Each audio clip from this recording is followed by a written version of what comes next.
Hello everyone, my name is Victor, also known as VJose32, and I collect a lot of playing cards. I've got over 1,200 in my collection, and I have backed over 150 projects on Kickstarter, some successful, some not successful.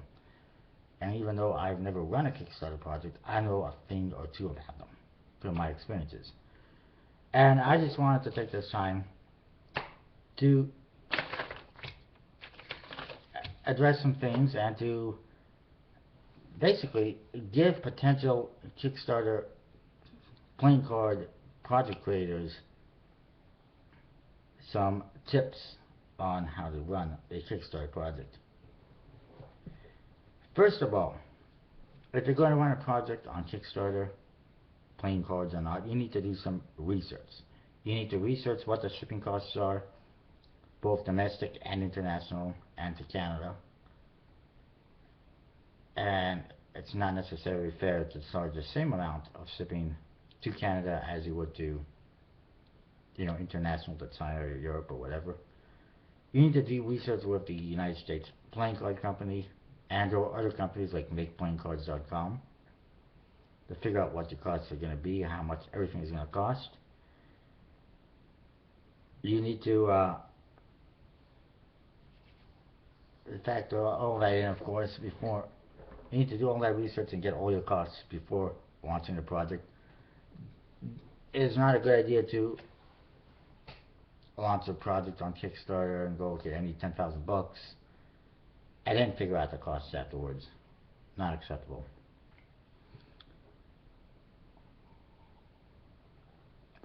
Artwork. It is a good idea to have your artwork done or almost done by the time you launch the project. Don't just design a back design and a box and maybe an ace of spades and launch it on Kickstarter. That's half-assed. Get the artwork done or almost done before the project starts. Get people to give you feedback. Go to the forums. Ask for feedback. Nobody's going to steal your design or your artwork. Ask friends, whoever, especially if they're in the playing card world, and they'll give you feedback on what they think. As far as we're talking about, as long as we're talking about art, I should mention that most people prefer a two-way back design, almost all. So unless it's a very subtle one-way back design, don't do a one-way back design. Also, most people, almost all, prefer the complete customization. That means the back design, pips, ace of spades, possibly the other aces, jokers, and of course the court cards. If you throw a deck of cards on Kickstarter that just has a custom ace of spades and jokers and a back design and has completely standard number cards and court cards, you're not going to get a whole lot of support, especially for the prices people charge on Kickstarter. People who go to Kickstarter to buy playing cards go there for customization and add-ons and stuff like that, and not for a standard deck of cards. You can get that elsewhere for much less. Another thing in regards to art is copyrights. Make sure that before you launch a project, if there is copyright issues or potential copyright issues, that you clear that up and that you get the right to produce that artwork. Another thing I'd like to mention is the risks and challenges section. If you put if you put something in the risks and challenges that it says, yeah, I know there might be risks and challenges and I'll deal with them when I get to it and blah blah, that's not very acceptable. You have to know the risks and challenges before you launch a project. You have to do the research. And if you don't have anything meaningful in the risks and challenges, that means you didn't do the research and you don't know what those risks and challenges are. And it's probably not a good idea to back that project. Another thing you need to keep in mind is prices. It's a good idea to check out other Kickstarter projects to see what is reasonable.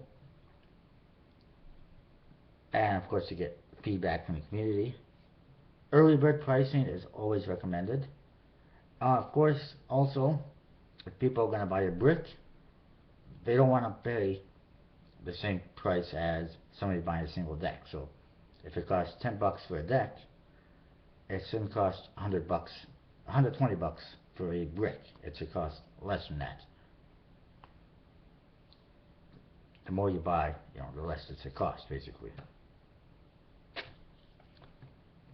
And as far as prices are concerned, again, make sure that you check out the shipping. Don't just charge X amount of dollars because you want to cover your ass. People are not going to pay $30 or $40 or $50 for international shipping just because you want to cover your ass. Make sure you get a reasonable amount. And make sure the prices, like I said, are reasonable. For me, I usually pay for 2 decks with shipping to Canada, and usually that's just international shipping, $30 to $35 for 2 decks. If I'm paying a hell of a lot more than that, I probably won't back the project. So keep that in mind. And I wouldn't be the only one. Add-ons. A lot of people like to throw on add-ons. Some people have Kickstarter project pages that look more like a store, which is not acceptable. If you want to add a t-shirt on, or poker chips, or dice, or posters, or stickers, or whatever, coins, that's fine. But when you start adding on 5 different t-shirts, 5 different colors of dice, that's a little bit overboard. And you have to take into consideration, every add-on you add to your project means another person you have to deal with, another company you have to deal with, another thing you have to get delivered to you in order to fulfill. It leads to additional costs, additional hassles, and it may not be worth it. And then you might have people ordering a dozen different things, and that becomes a headache as well, without a doubt. Especially when you're trying to put all these orders together, and it's just going to drive you up the wall. Another thing is time. First of all, you have to have a realistic delivery. Don't set your delivery date for a month and a half after the project ends, because that's probably not going to be happening, especially if you only just started doing the artwork. Which, again, as I said before, I don't recommend. Make sure the artwork is done or almost done before the project launches. Another thing is conventions. I see a lot of, or some creators spending a lot of time at conventions. And that's good if you want to sell your product and your brand and get it out there. But if that takes away from the time you have designing the deck or getting it fulfilled, not a good idea.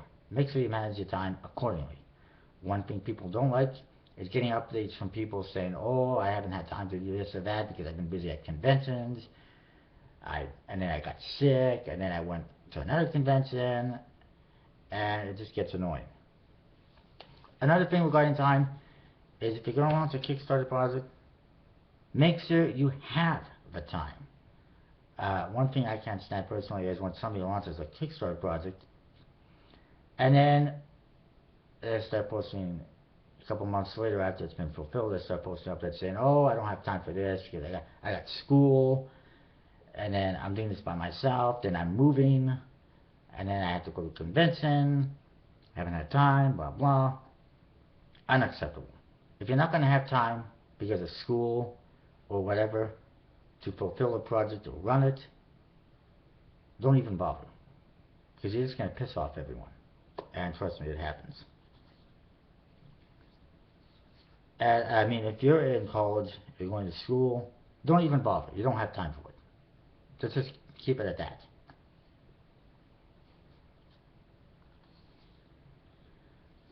Another thing is honesty. You have to be honest about stuff. And if you screw up, make a mistake, run out of money, just be honest about it. Come out and update people and say, hey, I screwed up.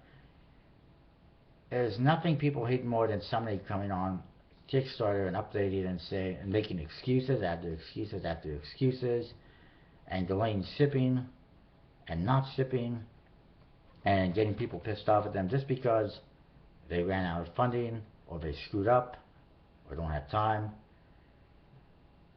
Just man up and admit it.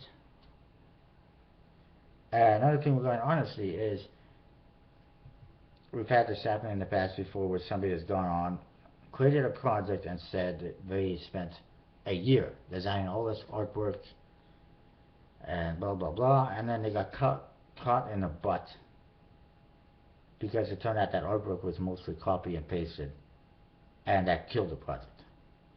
They did later relaunch it successfully, and I since received the product. However, blatantly lying about something like that when they're caught in the butt is irresponsible and wrong. If you get caught, just admit it. Say, okay, I screwed up. It's not completely original. It's copy and paste and blah blah. Don't continue to try and cover your ass and say that you did it. Another big thing is communication and updates. One thing I cannot stand, a lot of other people can't stand, is somebody creates a project and then disappears. It is important, very important, that if you're going to run a Kickstarter project, that you respond to people's messages, you respond to comments on updates and in the comment section, and that you post updates on a regular basis, maybe once every 2 weeks or 3 weeks at least. Keep people updated. Show people that you're actually doing the art. Show people that you're actually getting stuff done. Don't just go MIA, missing in action. And if people send you messages, respond to them, and in a timely fashion. And if somebody asks for a refund, you give it to them. It's not that hard. I should also mention that it is important to note what the stock and finish of your cards are going to be and who's printing them. If you put up a page and say, I'm getting these decks made, blah blah, and you don't tell us who's making it, what kind of stock and finish it's going to be, people aren't going to back the project. Most people prefer a USB-C playing card, a bicycle playing card, although many people will back a project if the art is good, even if it's not USB-C. But either way, it's important to mention if it's USB-C, if it's MPC, if it's Liberty playing cards, if it's somebody else, tell us. And of course, the stock and the finish. Also, as I mentioned, if you're doing a Kickstarter page, make sure that your page looks good and professional. If there's grammatical errors, if the video has grammatical errors, it's not going to look professional and people might not want to back it. And as I mentioned before, streamline. It should not take that long to get the whole thing done if you streamline. Make sure the artwork is done before you launch the project. Make sure that by the time the project ends, if it is funded, you get everything approved by USB-C and get in that queue line to get printed. So that way, once you get the money from the funding, you can get them printed. And it does not take that long, from what I understand, from what I have read, to get the funding from Kickstarter. Apparently you get most of it within 5 to 10 minutes of the project ending, aside from those that for some reason get declined. And that is more than enough to send 50% of the payment to the USB-C to start the printing process. And then, a couple weeks later you can send the rest of the money once you get it, to get the cards delivered. Because one thing I dislike is when some creator goes on and updates saying, oh yeah, I'm waiting for payments and I can't do anything because I'm waiting for payments. And it might be a couple more weeks and I can't get stuff started and blah blah. It's not acceptable. It does not take weeks and weeks and weeks to get a payment from Kickstarter and Amazon. And it's almost immediate. And you don't need to get 100% payments in order to get the ball rolling with USB-C. You just need 50% payments. And that's that. Personally, it should not be that hard to run, to do a Kickstarter project. It does not take a whole lot of, I mean, you got to, if you do the research, get your artwork done, get communicating with the USB-C, get the shipping going, talk to fulfillment companies. By the way, Amazon, to my understanding, does do fulfillment for Kickstarter projects.